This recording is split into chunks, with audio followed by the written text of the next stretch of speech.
Okay, picture the scenario. It's, say a Tuesday morning. You've been doing everything right. You've been good. Exactly. You hit your 10,000 steps yesterday, maybe you did a spin class, or you spent 20 minutes stretching on the living room floor. You are checking all the boxes. You're doing exactly what every doctor, every health magazine tells you to do. You're the poster child for active living. Right. But then the alarm goes off, you swing your legs out of bed, you stand up, and oof, that crunch. Oh, yeah. Your knees feel like they're just filled with sand. Your hips are tight. It takes you a solid 10 minutes of just shuffling around making coffee to feel like your joints even belong to your body again. It's such a betrayal, isn't it? It is. You put in all this work, and the reward feels, well, it feels like punishment. Yeah. You expect the input, the exercise, to equal the output, which should be feeling great. And when it doesn't? When that math doesn't add up, it's just so incredibly discouraging. Totally. And I think most of us, we just internalize that. We think, well, I guess I'm just getting older, or maybe I overdid it. We blame ourselves, or we blame the calendar. But today we're looking at a stack of research, specifically this guide, Joint Genesis, the Active Adult's Guide to Fluid Movement. And it basically says that whole reaction is completely wrong. It's not just wrong, it's almost backward. Right. The sources we're diving into today, they argue that stiffness isn't a sign you need to stop moving. Okay. It's a sign of a very specific biological mismatch happening inside your body. It has nothing to do with your age, and it's not about your fitness level. It's just pure biology. So that's our mission for this deep dive. We're going to figure out why good habits can sometimes feel so bad. We'll unpack the biology of, joint lubrication and look at a framework to fix it. And we should probably give a heads up to everyone listening. We are going to get a little technical with the anatomy today. We are, but it's the kind of technical that actually explains why your knee clicks when you're just walking down the stairs. It's essential context. Because once you get the mechanics, the solution becomes, obvious. Okay, so let's start with the core problem, the rusty joint concept. Why does this happen even to people who are fit? Because I think we assume our whole body recovers at the same speed. Yeah, like a video game character. Right. You recharge your health bar and everything goes from red to green all at once. And that is the fatal error. The source material, it highlights this fundamental, I don't know if it's design flaw or maybe a design feature of the human body. What's that? There's this huge discrepancy between how your muscles recover and how your joints recover. Okay, let's unpack that, the discrepancy. So think about your muscles for a second. They're vascular. They're flooded with blood vessels. Right, like a steak is bright red. Exactly. That blood is a high-speed delivery system. It brings in oxygen, nutrients, and crucially, it flushes out all the metabolic waste. The stuff that makes you sore. The stuff that makes you sore. So you can crush a leg workout and your quads might be on fire, but within, say, 24 to 48 hours, that blood flow has repaired the tissue. It's a superhighway for recovery. But joints aren't red meat? No. Cartilage, ligaments, all the connective tissue inside the joint capsule, that's all white tissue. It's what we call avascular. Meaning no blood. Almost no direct blood supply at all. Okay, so devil's advocate here. If they don't have blood pumping food into them, how are they not just dead tissue? How do they eat? That is $1 million question. And the guide explains it really well. Joints rely on this process called imbibition. Imbibition. Think of your cartilage like a really dense, heavy-duty sponge. So if there's no blood, it has to physically absorb its nutrients from the fluid that surrounds it. And what fluid is that? The synovial fluid. And it does it through compression and release. It's totally mechanical. When you step down. You squeeze the sponge, pushing out the old waste products. When you lift your foot, that pressure releases, and the cartilage just sucks in fresh, nutrient-rich fluid. Wow. So movement isn't just exercise for a joint, it's literally how it eats. Precisely. But here's the catch, and this is the big aha moment from the text. Okay. That sponge process is passive. It's slow, much, much slower than active blood flow.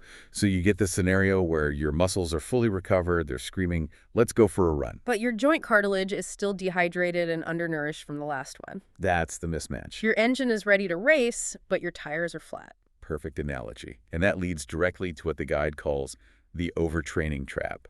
And before you tune out thinking, oh, I'm not some Olympic athlete, we have to redefine that word. Yeah, the source makes a big deal of this. Mild overtraining. It's way more subtle than you'd think. It is. It happens just when your workout frequency goes up, but your recovery strategies don't.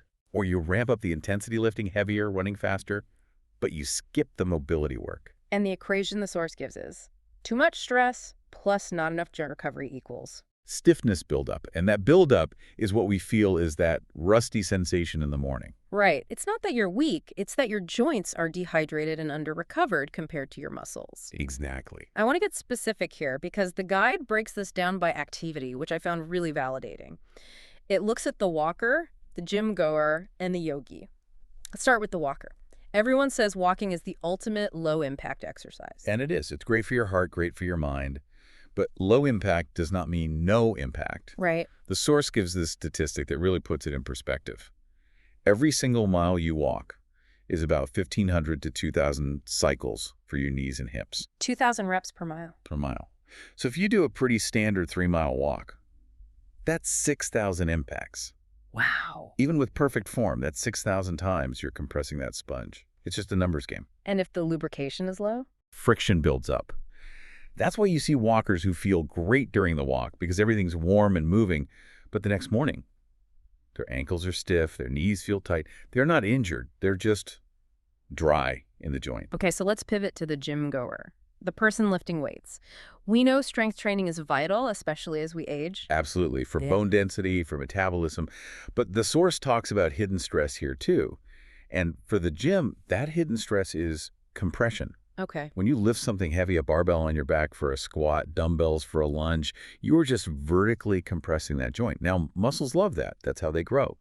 But remember the sponge. You're squeezing the sponge really, really hard. Extremely hard. And if you're going to squeeze it under a heavy load, you need that sponge to be plump and hydrated to act as a buffer.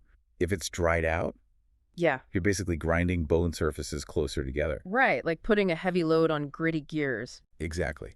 That's why people complain about, elbow irritation after bench pressing or that lower back tightness after deadlifts. It's usually not that the muscle failed. It's that the joint lubrication wasn't there to cushion the compression. That makes a lot of sense. Which brings us to the third group, which I think is the most surprising, the yogi. Mm-hmm. I mean, the whole point of yoga is to be flexible. How can yogis be suffering from stiffness? This is where the source makes a really important distinction. The difference between flexibility and mobility. Okay, break that down for us. They're not the same thing. Not at all. Flexibility is passive. Mm. It's just about the length of your muscle tissue. Can your hamstrings stretch far enough for you to touch your toes? Mobility, on the other hand, is about the joint capsule itself. So, the actual joint. Yeah, it's the ability of the ball to rotate smoothly inside the socket under your control. So you could have the muscle length to do a pose, but the joint itself feels like stuck? Yes, exactly. Have you ever heard that clicking sound in your hip when you do a leg lift? Or felt a pinch in your shoulder even though you stretch all the time? All the time. That's the sign. The source says stretching lengthens the tissue, but lubrication is what helps the ball glide in the socket. Yeah. If you're just stretching the muscle but ignoring the joint fluid, you get that feeling of being blocked, And most people probably just push harder into the stretch when they feel that block. which is the worst thing you can do. You can't stretch your way out of a lubrication problem. In fact, you can actually make it worse. Okay, so we keep coming back to lubrication. Let's get to the root cause. The source talks about what's actually inside that joint capsule. It introduces synovial fluid. This is the star of the show. Synovial fluid is basically the body's natural motor oil. It lives inside the joint capsule, and its job is to reduce friction and absorb shock. And what's it made of? Is it Yeah. just slippery water? It's way more complex. But the key ingredient the source focuses on is a molecule called hyaluronan. Hyaluronan, I've heard of that in skincare. It's the same stuff. In the joint, hyaluronan is the thickener. It's what makes the fluid viscous and cushiony, like egg whites. And I'm guessing that's what goes missing when we feel stiff. That's it. The source describes stiffness as a lubrication imbalance. As we age, or just under a lot of stress, our bodies produce less hyaluronan. The synovial fluid gets watery. It loses its goo. So it's like replacing your high-grade motor oil with water. Perfect analogy. Water might splash around, but it doesn't create cushion.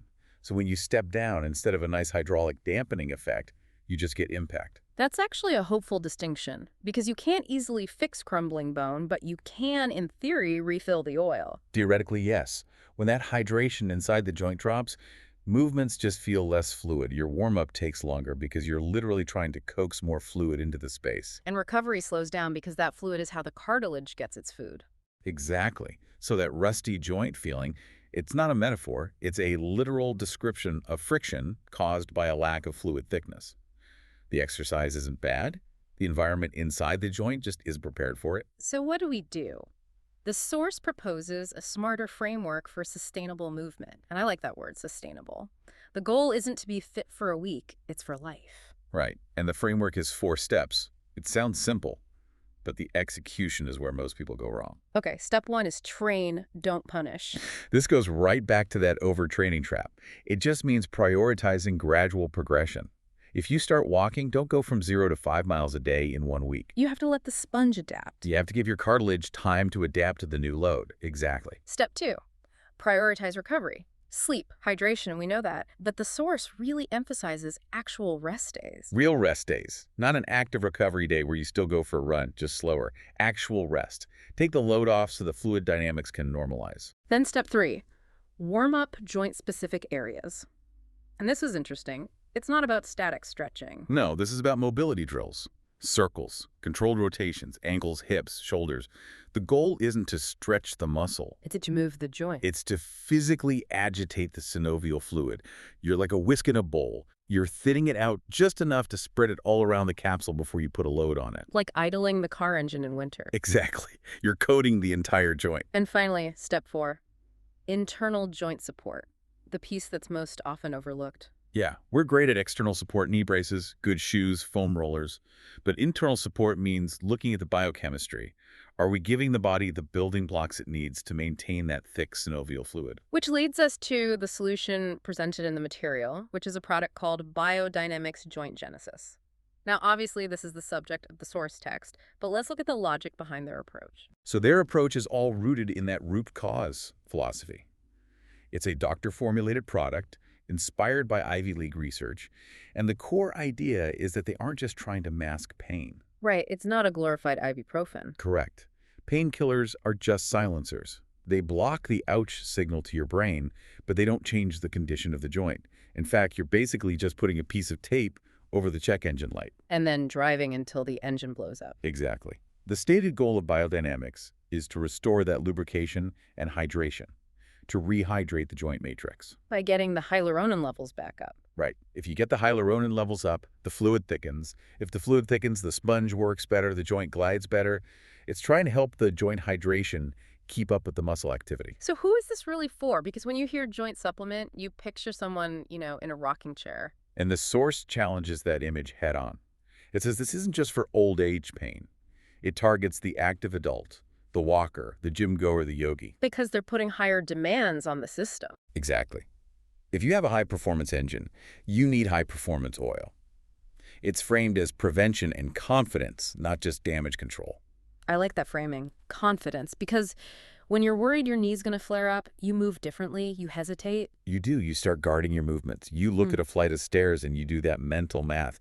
Is this going to hurt? Yeah. And that guarding leads to other problems. When you trust your joints, when they feel hydrated and smooth, you can just move freely. The source has a great line about that. It says, movement is freedom. And that is the bigger picture here. It's so easy to get caught up in steps and reps. But why do we do it? We do it so we can walk without hesitation, so we can get on the floor to play with our grandkids and get back up without groaning. So we can travel. So we can travel and walk around a new city for hours and feel good. It's about independence. And you don't need to train harder to get it. You just need to train smarter. So if you're feeling that stiffness, that whispering at the edges of your routine, it's not a sign to quit. No, absolutely not. It's a signal. The dashboard light is on. It's just telling you that your support systems are lagging behind your activity. You don't smash the car. You check the oil. You check the oil. That's such a good way to look at it. And if we connect this to the bigger picture, it really changes the whole paradigm of aging. We tend to see the body as this machine that just wears out. But biologically, it's capable of regeneration, of maintenance, if you give it the right inputs. So here's a final question for you listening right now. Something to really chew on. We've talked a lot about mechanics today, sponges, levers, oil, but there's a mindset shift here that I think is really profound. What's that? Think about your own mindset. Are you treating your joints like tires on a car? Okay. Unpack that. Well, tires have a set mileage, right? You drive them, the tread wears down, they go bald, and eventually you have to throw them away. It's a story of inevitable decay. And I think a lot of people see their knees that way. I've only got so many steps left in these. It's a terrifying way to live. It makes every movement feel like a withdrawal from a bank account that's about to go empty. Yeah. But what if? What if you treated your joints like a garden? That's a powerful distinction. A garden doesn't wear out. If a plant looks withered or the leaves are dry, you don't say, well, it's just an old plant. Toss it. No, you say it needs water, it needs fertilizer. You tend to it. And when you tend to it, it bounces back, it blooms. Exactly. Tires wear out. Gardens just need tending.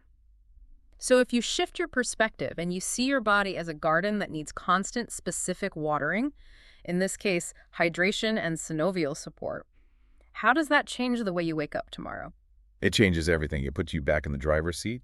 You aren't a victim of aging. You're the gardener of your own body. It really does. So next time you feel that crunch, don't panic. Check the soil, check the hydration.